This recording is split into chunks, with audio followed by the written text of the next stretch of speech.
दोस्तों जैसा कि हम ऑलरेडी आप लोगों को पहले भी बता चुके हैं कि जब मार्केट के दौरान है ना अप एंड डाउन का माहौल रहता है तो यहां पर है ना एक रिटेल इन्वेस्टर को है ना बहुत सारा पेशेंस रखने की जरूरत है। क्योंकि यहां पर दोस्तों मार्केट कभी भी है ना एक साइड में है ना डायरेक्टली मूव नहीं करती है। यहां पर दोस्तों सीढ़ी नुमा जो चार्ट है ना आपको यहां पर मार्केट के अंदर बनते हुए दिखाई देंगे। और यहां पर फाइनली आप लोग देख रहे हैं कि निफ्टी के अंदर जो बाउंस बैक देखने को मिला और 23,000 का जो हर्डल था ना निफ्टी ने यहां पर पार कर लिया। उसके बाद अगर आप लोग देख रहे हैं दोस्तों जो अच्छी अच्छी कंपनी के जो स्टॉक्स है ना यहां पर दबा के रिटेल के द्वारा है ना दोस्तों अपने पोर्टफोलियो में ऐड किया गया, जिसका आने वाले समय में दोस्तों जो इन्वेस्टमेंट के ऊपर जो रिटर्न है ना वो इधर देखने को मिलेगा। तो यहां पर दोस्तों मैं अभी भी अगर है ना हमारे पास बहुत सारा पोटेंशियल है मार्केट के अंदर कि हम है ना नई नई कंपनियां जो कि अच्छे अच्छे सेक्टर से बिलोंग करते हैं उनको यहां पर स्क्रीनिंग के द्वारा है ना अपने पोर्टफोलियो में ऐड कर सकते हैं। तो ऐसे ही दोस्तों मैं मार्केट का ओवरलुक देख रहा था तो एक कंपनी के ऊपर मेरी नजर पड़ी जिसके टेक्निकल फंडामेंटल एनालिसिस बहुत ही ज्यादा अच्छे हैं। कंपनी का नाम है Sindhu trade links limited.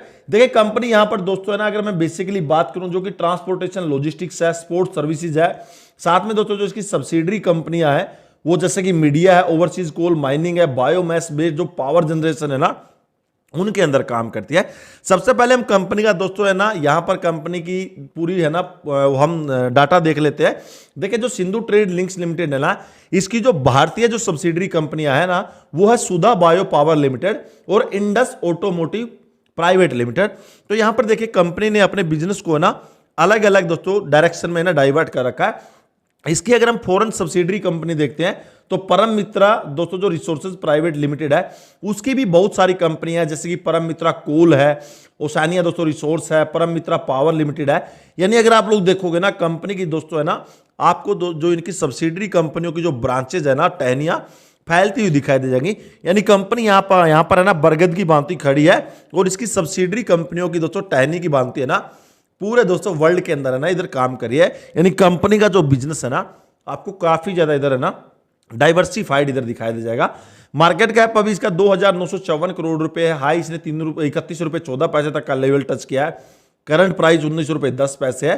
Company का दोस्तों अगर हम प्रॉफिट की बात करते हैं तो सेल्स ग्रोथ देखिए यहाँ पर मार्च 22 के अंदर 1,017 करोड़ थी, मार्च 23 के अंदर 1,177 करोड़ और जबकि टीटीएम इसका 1,880 करोड़ के आसपास है। नेट प्रॉफिट कंपनी का देखिए यहां पर मार्च 24 के अंदर 71 करोड़ जबकि टीटीएम इसका 79 करोड़ के आसपास पहुंच गया। कंपनी अगर आप कैंडलस्टिक चार्ट देखोगे तो आप लोग देख सकते हैं दोस्तों जैसे ही निफ्टी के अंदर अपवर्ड साइड मोमेंटम हुई तो कंपनी के स्टॉक ने भी यहां पर 13 रुपए 10 पैसे 13 रुपए 15 पैसे के आसपास से एक स्ट्रॉन्ग सपोर्ट लिया। उसके बाद आप लोग देख सकते हैं कि 4 दिन के अंदर एक स्ट्रॉन्ग दोस्तों जो मोरू बोजू जो कैंडल है ना आपको बनती हुई दिखाई दी। और यहां पर अगर आप लोग देखोगे ना स्ट्रॉन्ग वॉल्यूम है ना 3 से 4 दिन के अंदर है ना कंपनी के अंदर है ना आपको ट्रेड होती हुई दिखाई दे रही है। दोस्तों अगर मैं रेजिस्टेंस की बात करता हूं पहला रेजिस्टेंस कंपनी का यहां पर बनता है 20 रुपए 10 पैसे का जो आज कंपनी ने टच करने की कोशिश की लेकिन उस रेजिस्टेंस को ब्रेक नहीं कर पाई। लेकिन दोस्तों जिस तरह से कंपनी का जो है ना बिजनेस है ना फैला हुआ है ये रेजिस्टेंस बहुत ही जल्दी यहां पर ब्रेकआउट है ना देखने को मिल सकता है। सेकंड रेजिस्टेंस की अगर मैं बात करता हूं सेकंड रेजिस्टेंस यहां पर बनता है 24 रुपए 50 पैसे का। तो जो पहले ही कंपनी है ना एक यहां पर ये रेजिस्टेंस थोड़ा सा मजबूत है लेकिन जिस तरह से दोस्तों कंपनी के फाइनेंशियल है यहां पर भी मुझे ब्रेकआउट है ना आने वाले समय में इधर दिखाई दे सकता है। अगर आप वॉल्यूम की भी बात करोगे कंटिन्यू दोस्तों 15 दिन से है ना हाईली वॉल्यूम कंपनी के अंदर है ना आपको ट्रेड होती हुई दिखाई दे जाएगी। और जैसे ही मार्केट के अंदर दोस्तों थोड़ा सा और अपवर्ड साइड मोमेंटम आएगा तो कंपनी के अंदर है ना ग्रोथ पोटेंशियल है ना आने वाले समय में हमें यहां पर देखने को मिल सकती है। लेकिन जिस तरह से दोस्तों कंपनी के फाइनेंशियल है जिस तरह से यहां पर है ना कंपनी है ना वर्क कर रही है कंपनी का बिजनेस पूरी तरह से डाइवर्सिफाइड और अलग अलग सेक्टर के अंदर ये कंपनी काम करती है। तो आप यहां पर कंपनी के बारे में अपनी रिसर्च कर सकते हैं। लेकिन इधर एक डिस्क्लेमर है मैं कोई सेबी रजिस्टर्ड एडवाइजर नहीं हूं। किसी भी तरह का इन्वेस्टमेंट बनाने से पहले खुद का भैया पैरामीटर आप लोग जरूर चेक कर लीजिएगा। कंपनी के बारे में क्या कमेंट हमें जरूर बताएगा। फिर मिलेंगे तब तक के लिए जय हिंद वंदे मातरम।